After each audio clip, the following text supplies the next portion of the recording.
Breaking news, alerte info, stop, on arrête tous les amis, l'info vient de tomber. L'AS Saint-Étienne tient sa première recrue de la saison 2023-2024. Il s'agit d'un attaquant qui va porter le numéro 9, vous l'avez compris, c'est Ibrahim Sissoko. Son contrat vient d'être officialisé avec l'AS Saint-Étienne, il signe un contrat de 3 ans jusqu'en 2026. Alors Ibrahim Sissoko, c'est un joueur qui a déjà failli venir par le passé à Saint-Étienne, mais ça ne s'était pas fait.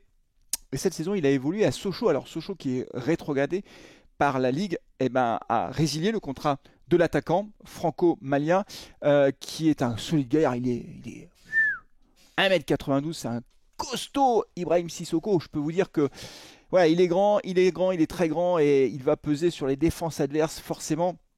Et je vais vous dire ce que je pense de cette recrue pour l'AS Saint-Étienne dans quelques instants. Simplement quelques éléments le concernant. Donc, il a fait une bonne saison avec Sochaux, 13 buts, 5 passes décisives. C'est un joueur donc qui a résilié son contrat. Il est arrivé l'année dernière en provenance de Niort. Il avait signé à Sochaux avec une prime à la signature. On ne sait pas exactement quelles sont les modalités du contrat. Simplement, comme il n'était plus lié à Sochaux parce que Sochaux a été rétrogradé, l'AS Saint-Étienne n'a pas eu d'indemnité de transfert à verser au FC Sochaux. Je pense que le joueur a dû négocier une prime à la signature, ce qui est assez logique dans de telles circonstances, et son salaire visiblement serait autour de 50 000 euros. Je mets vraiment beaucoup de précautions dans ce que je dis parce qu'évidemment j'ai pas accès au contrat, donc voilà, grosse prudence sur ce point là, mais visiblement en tout cas l'AS Saint-Étienne a réussi à convaincre le joueur de signer 3 ans dans le Forez. C'est une recrue qui d'un point de vue statistique est intéressante. On savait qu'il fallait remplacer ne serait-ce que numériquement Jean-Philippe Crasso qui est parti à l'Étoile Rouge de Belgrade et qu'on ne pouvait pas faire une saison entière avec simplement Charbonnier et Ouadji. Ce n'était pas possible, c'est pas raisonnable de démarrer avec 2 attaquants et personne sur le banc. Et donc voilà, c'est un attaquant qui en plus pourra certainement postuler à une place de titulaire. La concurrence sera rude. Quand les 3 joueurs seront opérationnels, on ne jouera pas avec 3 attaquants. Et donc il y aura forcément un des 3 attaquants qui sera sur le banc. Donc c'est bien, ça va créer de l'émulation. Ça c'est quand même le premier point positif. Sachant que les 3 joueurs, même s'ils n'ont pas tout à fait le même style de jeu, on sait par exemple que Charbonnier est plus un joueur de surface. Ouadji aime bien les espaces. Au contraire, il aime bien prendre la profondeur. Je pense que notre ami Sissoko, lui, va jouer vraiment en pointe, en numéro 9.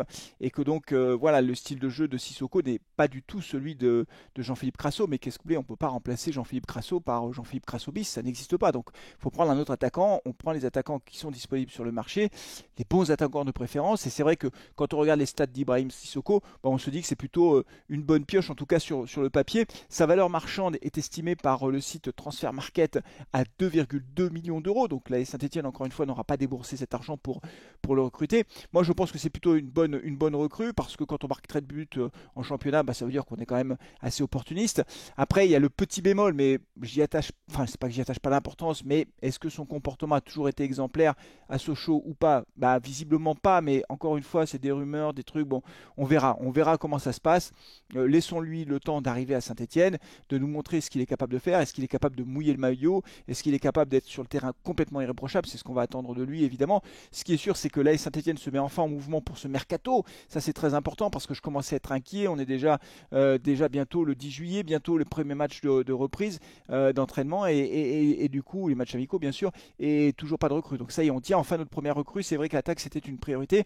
Après, en fonction des départs qui vont arriver au cours des prochaines semaines, il faudra également renforcer le secteur défensif et également le milieu de terrain. Loïc Perrin a dit le jour de la reprise de l'entraînement qu'il espérait avoir un groupe de 14 à 15 joueurs solides. L'expression je crois qu'il a utilisé. Moi franchement 14 ou 15 ça me paraît pas beaucoup. Je pense qu'il faudrait qu'on ait 17 à 18 joueurs costauds capables de postuler dans le 11 de départ, parce que 14 ou 15 ça fait pas beaucoup. On a toujours 2 blessés, c'est la norme sur une saison. Tu as en permanence 2 à 3 blessés, tu as 2 ou 3 mecs qui sont au vestiaire. Et puis tu as toujours un suspendu. Et donc si tu veux, tu as toujours 3-4 gars qui sont indisponibles sur les matchs. On sait comment ça se passe.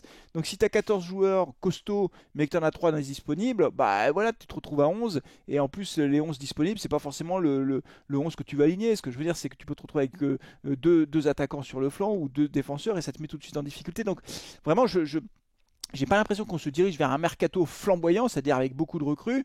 En même temps, ce qui est important, c'est de faire les bonnes recrues. C'est pour ça aussi que les comportements des joueurs, c'est quelque chose de très important. Alors après, dans l'équipe, aujourd'hui, on a des tauliers, hein. Bon, bah, il y a l'Arseneur qui est là, il y a Briançon, le capitaine Briançon. Je pense que Briançon, c'est quelqu'un qui, dans le vestiaire, peut tenir le vestiaire. C'est ce qu'on attend d'ailleurs d'un capitaine, c'est de ramener les mecs qui pourraient peut-être avoir un peu des comportements bizarres, de les ramener sur terre et de tenir le groupe en quelque sorte. Bon, donc voilà, donc les amis, c'est une bonne nouvelle, ne boutons pas notre plaisir, c'est plutôt une bonne pioche qui coûte pas cher, le mercato est enfin lancé, bah voilà, ça y est, c'est parti les amis. Après on verra les premiers matchs amicaux, on verra s'il plante des buts. Ibrahim Sissoko, 1m92, hein, très impressionnant.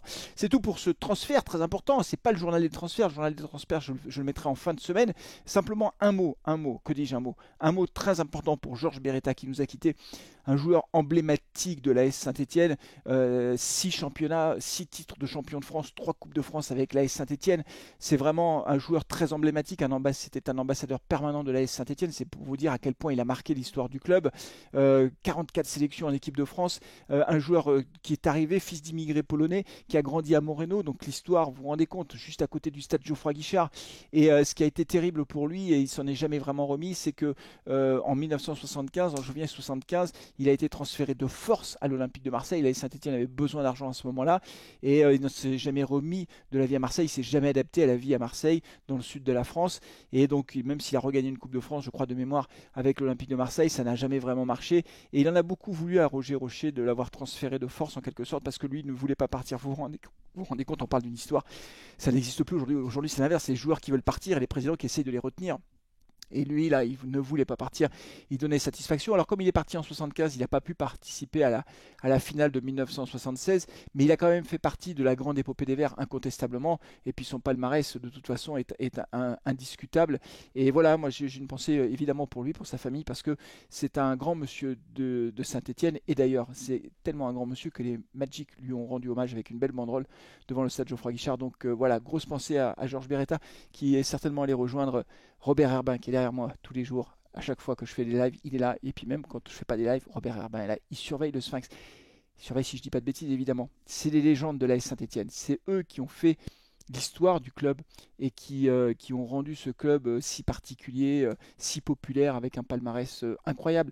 Donc, grosse pensée pour Georges Beretta. Voilà, c'est tout pour aujourd'hui, les amis. N'oubliez pas de vous abonner si ce n'est pas déjà fait. On se retrouvera pour le journal des transferts numéro 5 en fin de semaine parce que ça bouge un peu partout, en Europe, en France, mais partout. Prenez soin de vous, de vos proches et allez les Verts. Ciao.